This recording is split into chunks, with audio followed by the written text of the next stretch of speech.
بسم المعطر الحبیب. تصدقت گردم دردت به جانم، من که مردم و زنده شدم تا کاغذتان برسد. این فراق لاکردار هم مصیبتی شده، زن جماعت را کار خانه و طبخ و رفت و روب و وردار و بگذار نکشد، همین بی همدمی و فراق می کشد. مرقوم فرموده بودید به حبس گرفتار بودید، در دلمان انار پاره شد.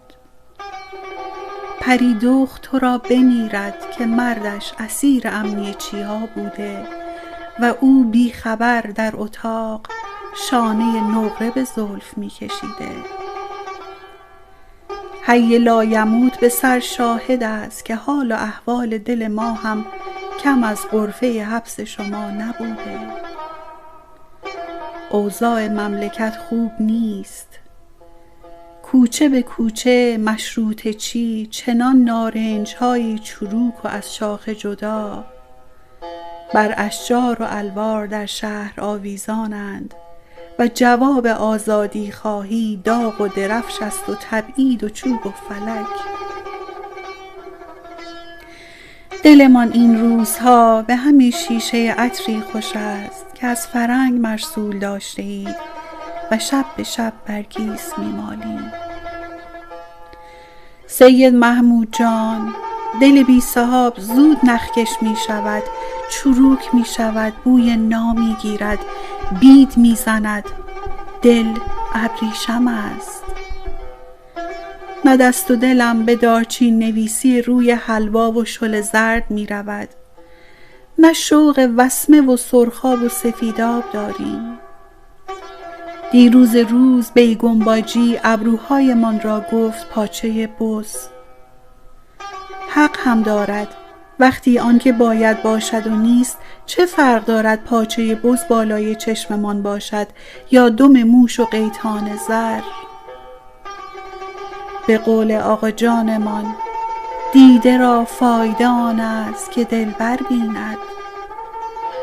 شما که نیستید و خمره سکنجبین قزوینی که باب میلتان بود بماند در زیرزمین مطبخ و زهرماری نشود، کار خداست. چله ها بر او گذشته، بر دل ما نیست. عمرم روی عمرتان آقا سید، به جدتان که قصد جسارت و غر زدن ندارم، ولی به والله بس است. به گمانم آنقدری در فاکولته طب پاریس طبابت آموخته اید که به علاج بیماری فراق حاذق شده باشید. بس کنید، به تهران مراجعت فرمایید و به داد دل ما برسید. دلخوش کنک ما همین مراسلات بود که مدتی تأخیر افتاد و شیشه عطری که رو به اتمام است. زن را که میگویند ناقص العقل است، درست هم هست.